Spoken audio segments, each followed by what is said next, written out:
What is going on, everybody? Welcome back to the Fantasy Golf Bag Podcast, and I am going to be breaking down the John Deere Classic. Fun week last week at the Rocket Classic. Was it a 5-hole playoff with Pot Guider getting it done? So pretty cool for him after his redemption from the Mexico Open. But I think it was pretty exciting as a leaderboard when it's that bunched up, and obviously with a 3-man playoff is pretty good. But yeah, no runaways, nothing like that. So it was pretty entertaining down the stretch, plenty of birdies to be made. So made for a fun watch, more so than even, the PGA Championship or US Open was in regards to the unknown of what was going to happen coming down the stretch. So this week we transitioned to the John Deere Classic. So I will preview that. This is vacation week, so I'll be heading out of town on Wednesday, and we'll get this out, and we'll get the main article out, and then hopefully have a good week. Maybe try to be a little bit more like Mr. Skylar Hoke, who's going back-to-back 100K wins on FanDuel, which is pretty good. So I would say I would recommend you guys check out the FanDuel contest for Showdown. Is really small contest. Their final round Showdown is a little bit better. I think it's 1,000 to first. Their main stuff, every round is pretty small, but there is I think a decent edge, and it's pretty easy. You can go run our lineup IQ sims for FanDuel pretty easy and just take, some of the best top 5 or win percentage lineups, and you have a pretty good shot at doing well there. The ownership is really strange. I think people just kind of piggyback off DK. So just an aside there, I would definitely take a shot at some FanDuel contests if you haven't already. And the main contest has been a little bit better. Their 333 has been 100K to first. They've been doing that every week, and they have it again this week. Their $15 contest, I think, is 25K to first, and those go up for the majors. But again, I think in general, FanDuel is a little bit softer. So if you haven't already, I would definitely check out some of those contests and maybe just spread out some exposure over there. But yeah, congrats to Sky. He had a fantastic weekend. He hit Pot Guider at 125 to 1, I think it was. So yeah, try to just be more like Sky, and we'll be all right. So let's dive into the John Deere Classic.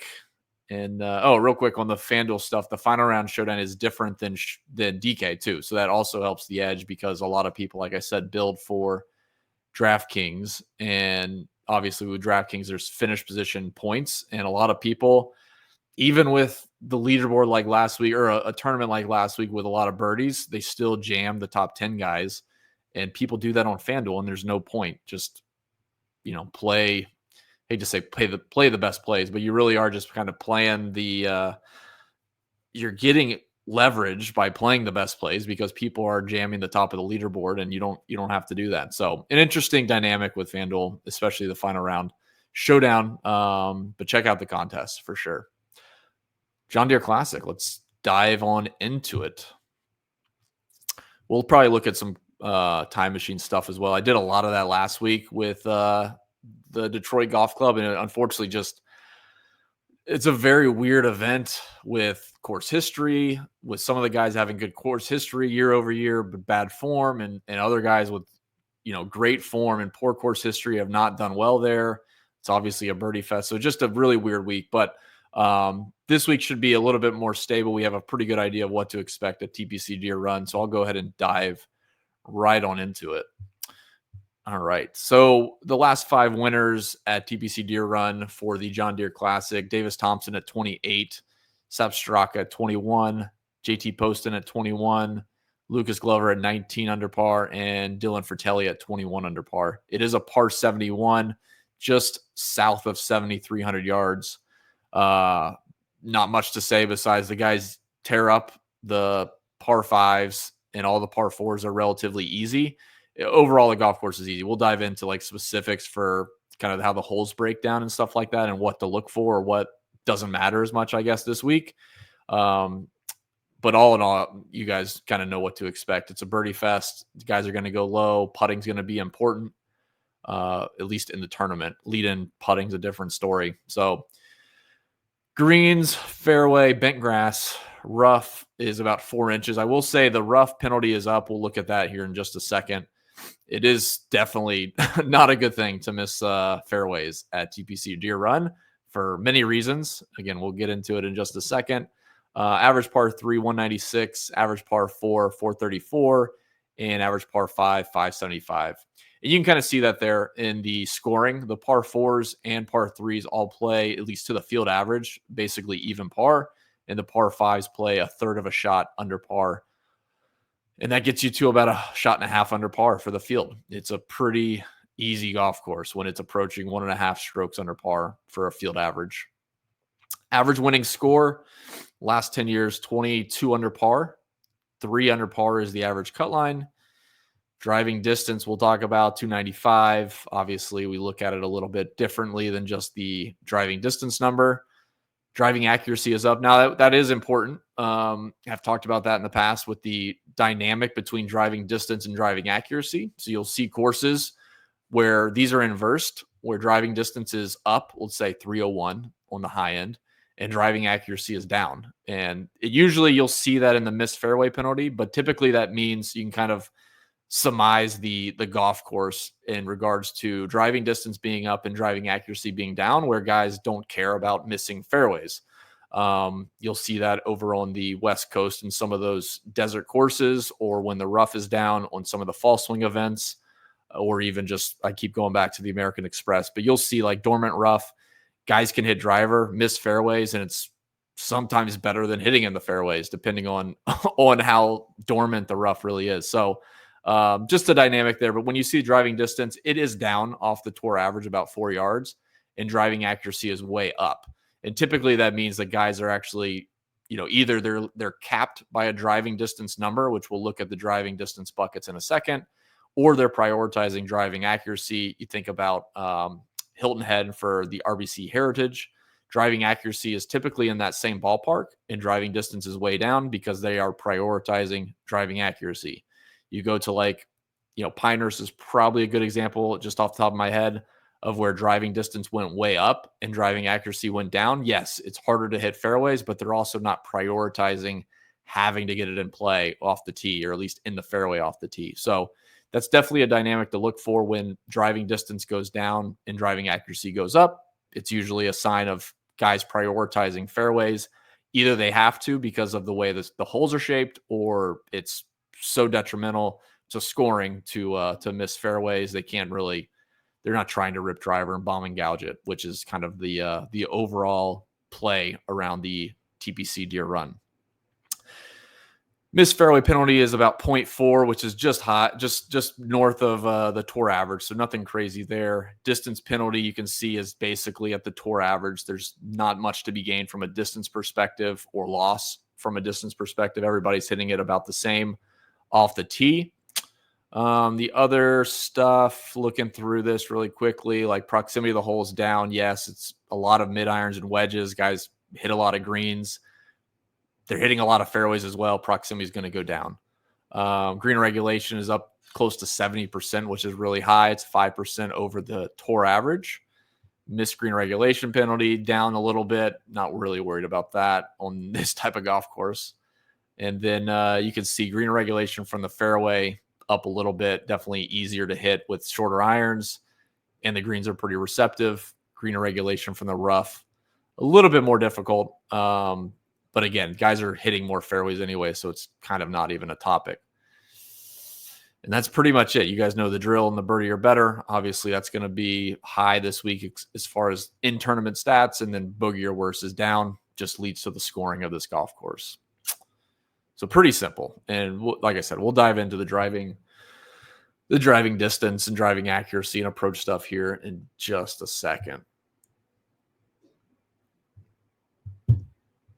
All right. So the breakout for strokes gained by finish position, will take out the winner, because we know that can, it's a good overall look at how consistent a winner's been as we look at like the past winners and lead-in stats down here. But as far as like overall finish position, looking at top 10 and top 25 is definitely a little bit more you can lean into.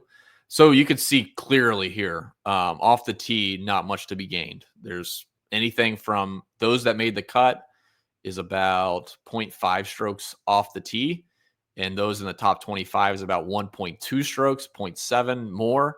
And then those in the top 10, 1.4, so an extra 0.2. So like literally, between making the cut and finishing in the top 10, it's a one stroke difference, which is nothing. Approach is a little bit different off of those who made the cut and those who finished in the top 25 and top 10, but not a big difference. If you can look here, it's top 25 gained about 2.5 strokes on approach. Top 10 gain about 3 strokes on approach. It's a half a stroke difference.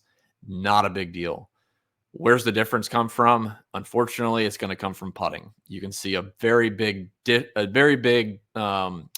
expansion in this chart, at least from those who made the cut. They gain about 1.2 strokes putting for the week.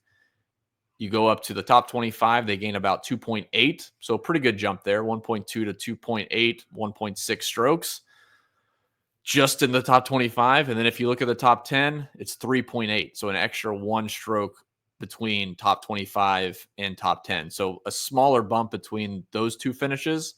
But as far as everybody, just assume everyone who made the cut's playing decent. And you try to see like, okay, well, what's the difference maker between those who played well enough to make the cut and then those who finished in the top 25? It's obvious that, approach has a little bit of a bump. Off the tee is basically minimal. And then putting has the biggest bump. I mean, over a shot and a half between those who made the cut in top 25. So yeah, look for, guys talk about spike putting. It's a little bit tougher to capture who's going to go off that week. But I think looking at putting, which we'll look at the time machine here in a second, putting is definitely important this week. It's that's going to be the difference maker. We can do ball striking and all the good stats all you want. If we have guys losing strokes putting or not gaining, a stroke around or half a stroke around even, they're definitely not going to hit a ceiling in this event. Driving distance distribution, somewhat boring. We got one tee shot, 310 to 330. That is hole 1. Hole 2. It's one hole. Hole 2, par 5. Average drive is 315. That's your big drive. You have 6 between 290 and 310. Kind of hovering over that if you can see that on the live stream or the video. 270 to 290. This is kind of where the driving distance overall number comes into play, where 6 are 290 to 310. We have 5 between 270 and 290. So a lot of, I want to say less than drivers. Some guys have to hit driver to get it up to 288, 289. But all in all, for the longest hitters, there's not, half of their tee shots are kind of capped off the tee. So that goes into the driving distance number that we talked about. And then there's one tee shot each in 250 to 270, hole 11, and 230 to 250, hole 6, 240 off the tee. So it's pretty spread out. Like we don't see every bucket hit on most events, but the kind of the meat of this is 290 to 310, half of the tee shots we'll call it, and then half of the tee shots are 270 to 290. The sprinkles, I'm not really worried about one tee shot. Approach distance is as spread out as you can get as well. This is like just a interesting golf course. I really do like TPC Deere Run. Very good finishing stretch as well. Plenty of birdies to be made, but 18 is definitely not a cakewalk. So you can see here clearly, 50 to 125, similar to last week, over 20% of approach shots. 125 to 150 over the tour average, right at 20% of approach shots. So those two buckets are much higher than tour average. 150 to 175 and 175 to 200 are right at the tour average, basically 17.5%, we'll call it. And then 200 plus, there's a handful of approach shots, par 3s and the par 5s. You got about 22% of approach shots there. The par 3s, we can go down here and look really quickly at the par 3s. I tell you the average par 3, but same with the driving distance. An average par 3 at 200, does that mean that there's 4 par 3s at 200, or is it 2 at 140 and then 2 at 260? Like it could go 2 different ways, or 260. So hole 3 is 186. Hole 7 is 226, definitely on the longer side. Hole 12 is 215 on the longer side. And then hole 16 is what pulls that average down. It's at 158. So you can see 2 of those par 3s are over 200. And then, like I said, the par 5s, obviously they're going to have some approach shots that are over 200 if they're going for the green and 2. So when you look at this, just those two components right there, when we kind of try to narrow down the course profile, it's honestly really 270 to 290 and 290 to 310 off the tee. That's basically the entire golf course. And then the approaches are really spread out. It's every single bucket. I would be comfortable just saying, just throw in a 20% number into approach IQ and you'll be pretty close. Like I said, if you're moving stuff around 2%, it's not going to move people around that much anyways, unless someone's drastically way worse or way better in one of those groups. Just a blanket 20% across the board, you'll be in pretty good shape on this week. Just looking at who does the best for TPC Deere Run. All right. The past winners and lead-in stats. This does look a little bit better than what we saw at the Rocket Classic. If you recall from the Rocket Classic, the lead-in stats were just all over the place. Guys, some guys coming in with decent form, multiple guys coming in with atrocious negatives across the board. This is much better. Ironically enough, for a course where you can't gain many strokes off the tee, which I talk about quite often, lead-in form actually shows the opposite, where the guys that played well here and won were all gaining strokes off the tee. You go back to basically Brian Harmon in 2014, Ryan Moore was losing slightly off the tee, and Michael Kim was losing basically everywhere. But he was losing almost 2 strokes off the tee. Everybody else gaining strokes off the tee, gaining strokes on approach. That's a pretty good profile right off the bat. If I can see that, then I feel pretty comfortable when I go into the stat model or player IQ, and I feel pretty good about looking at the ball striking stats. Like I said, we'll look at Time Machine here in a second, but that's at least better than the Rocket Classic or some of the fall swing events where it does feel extremely random, which I don't particularly like. So, outside of that, not much to talk through. I guess the one thing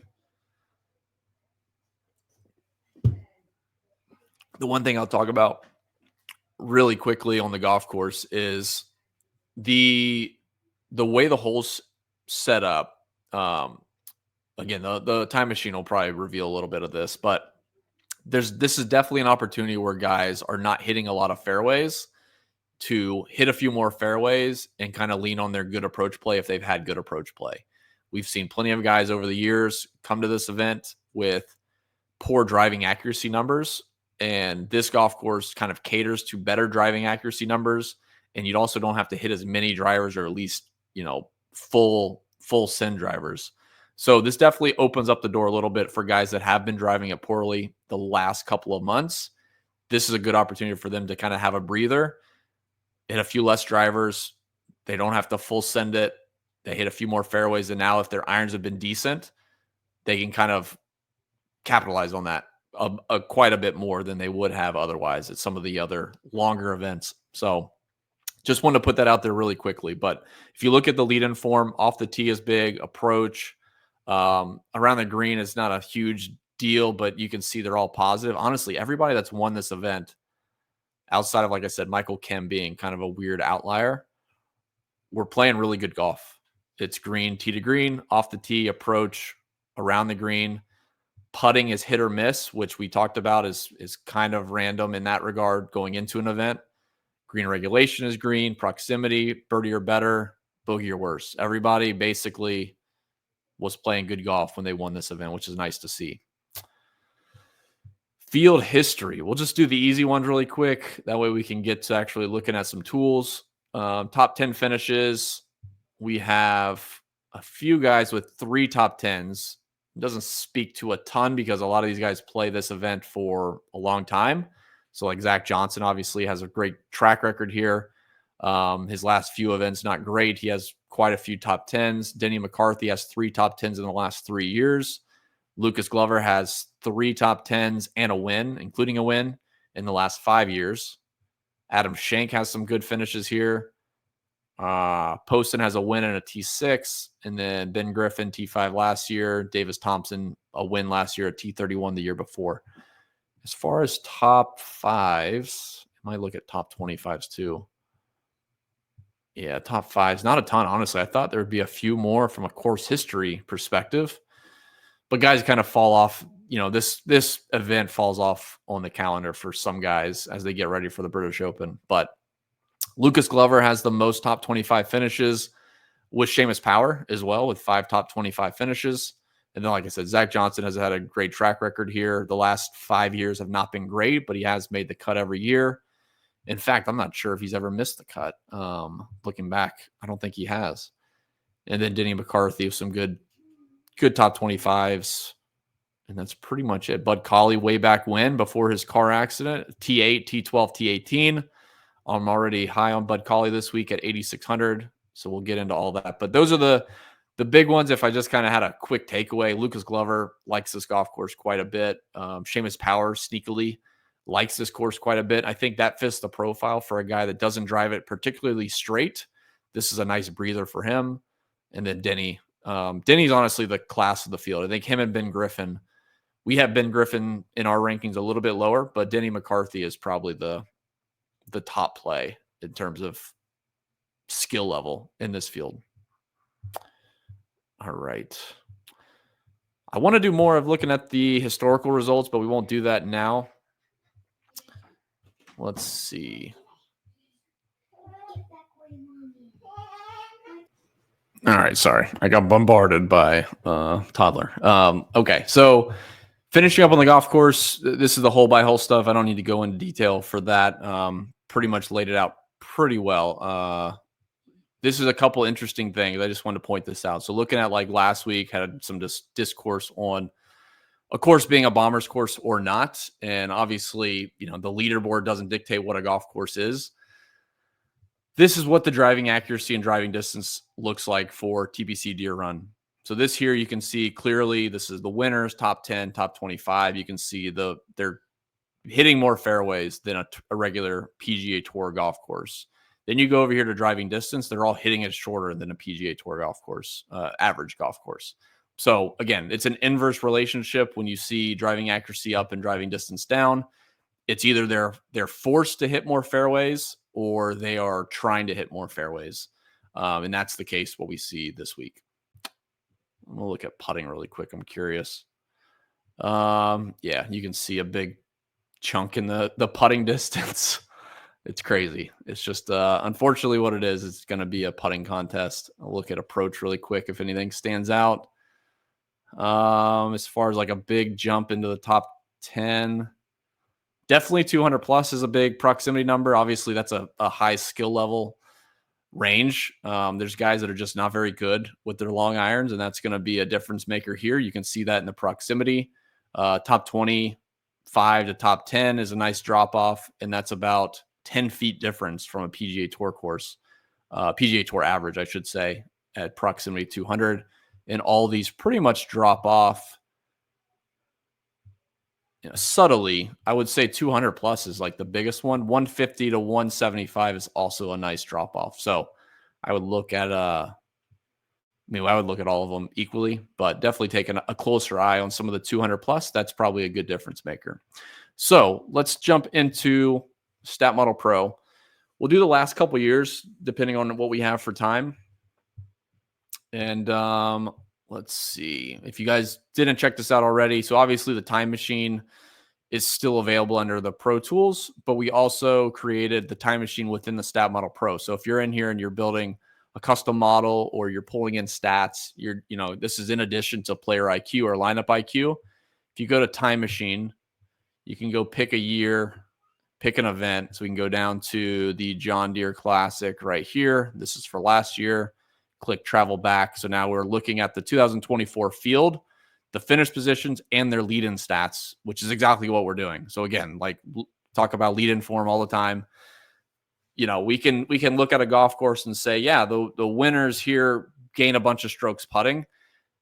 Okay, if I can't figure out who's going to gain a bunch of strokes putting, then there's no point in looking at that. We have to look somewhere else. So that's the point of the time machine. And obviously looking back is like a back testing method to look through anything. So I'll pull up my model, which is just kind of pre-built with a few things. We have a proprietary stat, so you guys know about spectrum data. This is the IQ stat. We could sort by that and kind of see, the winner. That was Neil Shipley last year was leading that, but you can see number 2, number 3, number 4. finished first, second, and T7. Like the IQ stats are pretty predictive metric. If you guys are a subscriber to Fantasy Golf Bag, obviously you have access to this. But like in addition to the player IQ, doing the course fit, player fit combination, and then looking through some of our metrics, the IQ stats actually a really good one to take a look at every single week. So I mean, just last year, if you would have just played like the top 5, you would have caught the winner, the second place finisher, and another top 10 finisher. But what we can do is a weighted ranking. So like quickly looking through this, again, this is just 24. You can go back to 23, 22, 21 on back. Greener regulation is pretty high. Let's just sort by finish and just see kind of what stands out here. So obviously the IQ stats usually pretty good. You can see everybody in the top 20 was basically in the top 30 in that stat. Tee to green, a little bit sporadic. Approach is pretty good. A little bit, some differences, not crazy. Spectrum approach is a little bit better than strokes gain. You can see that here. I'm just quick. I'm gonna build a model, and then we're gonna actually use it for this week and kind of look through the top plays. Interestingly enough, green regulation is pretty high. There's some other ones in here, like Sammy Valimaki finished T12. Wasn't doing much. Proximity was up a little bit, but everything else was pretty average. It's also the last 12 events, so you can tinker with like doing a shorter term look and seeing if like, yeah, there you go. So this is like really short-term form in the last 6 events. I like that quite a bit, actually.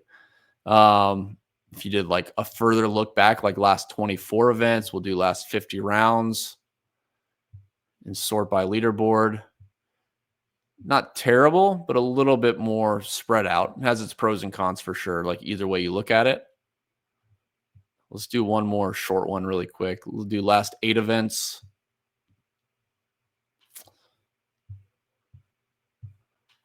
Yeah, not bad. Let's do we'll just meet in the middle for now. We'll just do like last 20 events. We'll do last 36 rounds. It looks at least reasonable. Like when I look through off the tee and approach, mostly green at the top, which is good. If I scroll way to the bottom, there's still some green. So some guys missing the cut with some green, and then you'll see a bunch of red. So like that's just generally speaking, it's what you want to try to capture.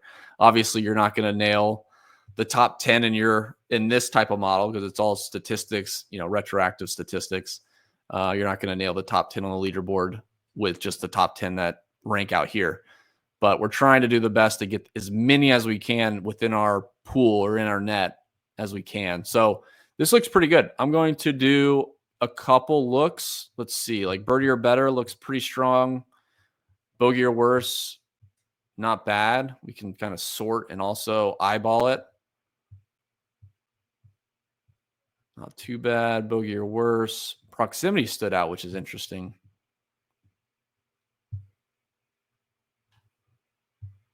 Look at proximity really quick.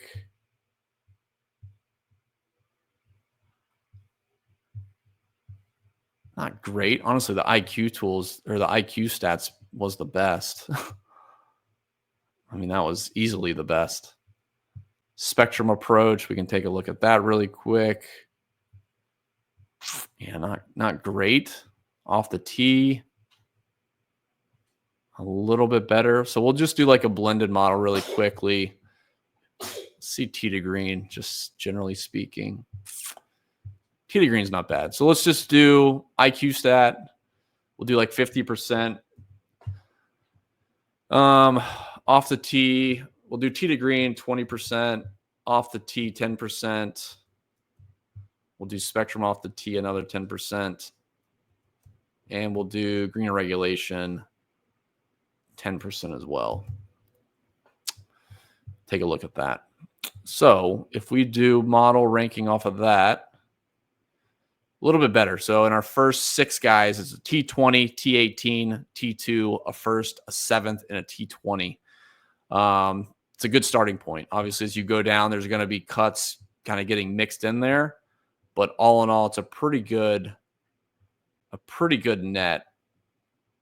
Let's see if we sort by finish what we miss. Like who Who did well? Yeah, Spectrum off the tee is up a little bit. Michael Thorbjornsen was doing really well off the tee and finished well. Proximity as well. Proximity, man, I think proximity is probably worth considering. It's really an interesting dynamic between approach, like a strokes gained or Spectrum approach number, and proximity. But let's take a look at, we'll drop down the IQ stat a little bit and make way for proximity 10%. And what was that? Spectrum off the tee. I did that. Just do a little bit more to Spectrum off the tee. Let's see what that looks like.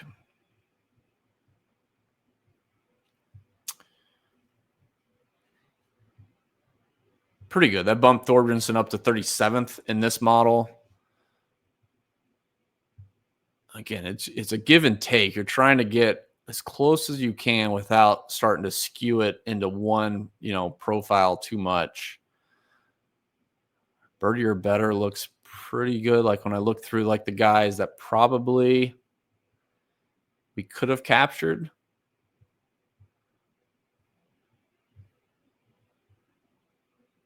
I would say birdie or better. Let's see, anybody else that kind of stands out. Harry Hall wasn't doing much of anything. That's pretty reasonable. Spectrum off the tee is an interesting one. So maybe I'll bump up Spectrum off the tee. Let's do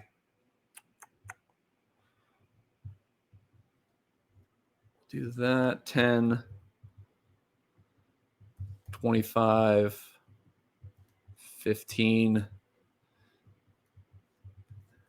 Do a little 5% to there we go. Okay. I know we're jumping around with this, but this will be a pretty cool look when we actually go back to the current week's event.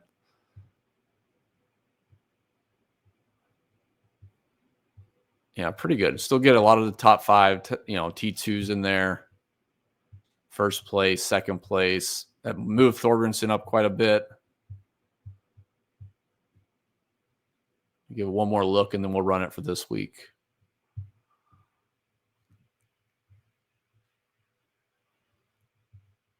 Let's see. Yeah, proximity is probably the one. Not super excited about that. So let's take proximity out. We'll keep birdie or better in there. Green regulation's fine. We got 10% left. Let's just do a 5 and 5. There we go. Let's see what that looks like. Yeah, that looks pretty good. So if we run that just straight off that model, and I'll kind of reiterate again. So we did 40% IQ stat, 10%, I'll go in order. 20% Spectrum off the tee, 10% strokes gained tee to green. So that's off the tee approach and around the green. 10% green and regulation, 10% birdie or better. Then we did 5% for proximity and 5% for bogey or worse. And that gets us Aaron Rye, Luke Clanton, T7, T2. We get Keith Mitchell and Lucas Glover, T18 and T23. Those are your top 4. Sepp Straka made the cut but finished T61. And then you have a T20, Kevin Yu, first place Davis Thompson. So we did capture the winner. And then we have Jonathan Vegas, T20, and Chan Kim, T12. Number 10, Jackson Buchanan, probably had a small sample size of 2 rounds, so I could bump him out. And then we got Andrew Novak, actually number 10 at T7. So that's pretty strong. So let's hop out of this. We're going to retain everything we just did, and we can sort by our model. And like I talked about last night, Mr. Ben James is number 1. Only 6 rounds, so you could certainly just, bump up the min rounds number to, 8 or 10 or whatever you want to do. But number 1, Ben James. Then it's Michael Thorbjornsen. Then Pearson Cootie, Rico Hoey, Cameron Champ, Lucas Glover, Max McGreevy, Doug Gim, Bud Colley, number 9, and Davis Thompson, again, number 10. Could go on down the board, but it looks pretty good. Ricky Castillo's there. I like that quite a bit this week. Stephen Fisk, Grillo, Joel Damon as well. Now, really quickly, I'm curious. Let's just like favorite those really quick, and we'll jump into player IQ. Give us a little bit more well-roundedness. Let's do like the top 15 guys. We'll do top 20 just in case we can catch one. All right. So we'll hop into player IQ. And like we've talked about every week with the course preview, looking at the breakout between the driving buckets and the approach buckets. So the player IQ allows us to build basically a player profile course fit model. So 270, 290, 290 to 310 is really what I'm focused on. So let's do driving statistics off the tee. I don't really care so much. Let's just do like, we'll keep off the tee in there. Driving distance doesn't matter. So let's take that out. We'll do driving accuracy because that does matter a little bit, even though it's easier this week and they kind of want to hit more fairways. Let's see what the sample size is for the last 24. Let's do last 12 events. If I do low distance penalty, yeah, not too bad. Missed fairway penalty, call it medium. It's pretty good. Okay, so let's do that. So we don't typically use the missed fairway penalty or distance penalty. Let's go ahead and do it this week. Let's add in our approach numbers really quick. So we're going to hit all buckets. Fairways, I don't care about primary rough and first cut. And spectrum approach, let's actually look at proximity this week. And then let's run it. So let's see what this looks like. Let me build it really quickly. Appreciate you guys hanging in there. This is interesting to kind of couple the two together. Driving analysis, not super important. Let's drop that to 35%. We'll bump this approach to 65%. Driving distance ranges, basically 50-50. So let's just do 55-45, 55 to 290 to 310, and 45 to 270 to 290. Statistics, let's just do 50-50 off the tee, strokes gained off the tee, and driving accuracy. And let's do approach really quickly. Let's just do an even 20 really quick.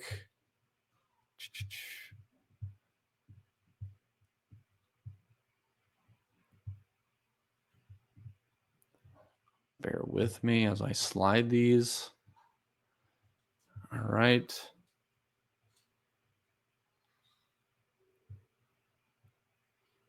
Oh, 225, 250. I don't need that. Okay. And then proximity 100%. Let's run that.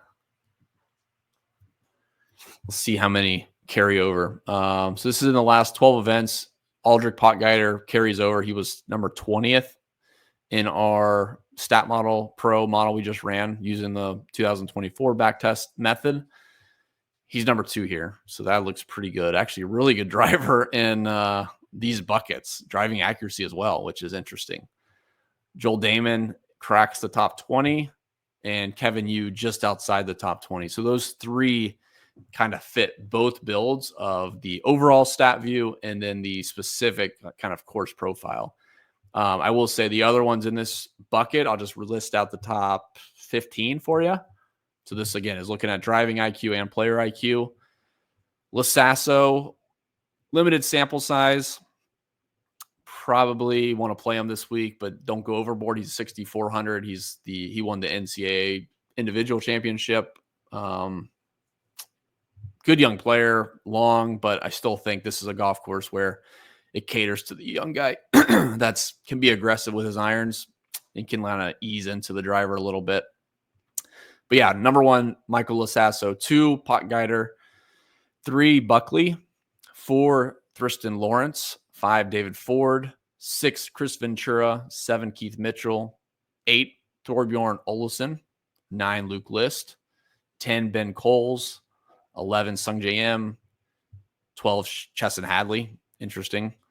Joel Damon, 13, Chad Ramey, 14, Kurt Kitayama, 15. Now, while I was doing that, I just remembered one thing I do want to look at in the time machine. We'll go to the main one, is putting. So we talked about putting being such an important factor.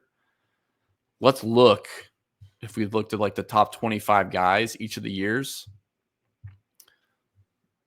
they're not gaining a lot of strokes putting. Generally speaking, we can go down the top 10. All these guys, there's 2 gaining over half a stroke putting, Luke Clanton and Denny McCarthy last year. And Denny McCarthy gains, stroke putting every round. That's pretty typical. But everybody else is basically right at about 0 leading into that event. So not much to gain from that. If we go to 2023, same thing. Denny McCarthy was gaining a bunch of putting. That's it. Everybody else was basically right around 0, give or take like a quarter of a shot. Nothing crazy.